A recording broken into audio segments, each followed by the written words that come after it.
ويزيد الله الذين اهتدوا هدى والباقيات الصالحات خير عند ربك ثوابا وخير مردا.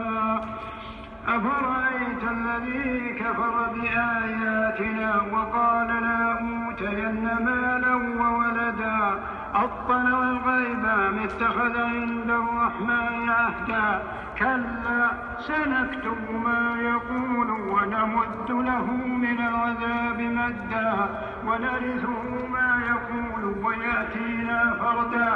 واتخذوا من دون الله آلهة ليكونوا لهم عزا كلا سيكفرون بعبادتهم ويكونون عليهم ضدا.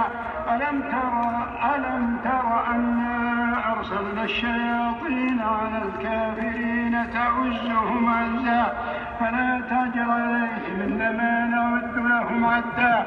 يوم نحشر المتقين إلى الرحمن وفدا ونسوق المجرمين إلى جهنم وردا.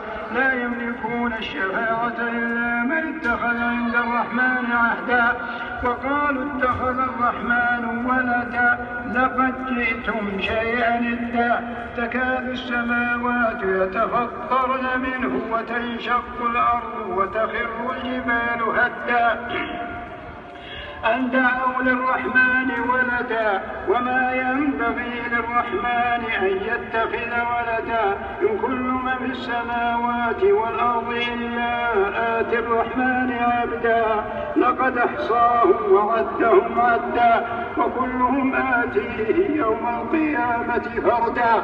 إن الذين آمنوا وعملوا الصالحات سيجعل لهم الرحمن ودا فإنما يسرناه بلسانك لتبشر به المتقين وتنذر به قوما لدا.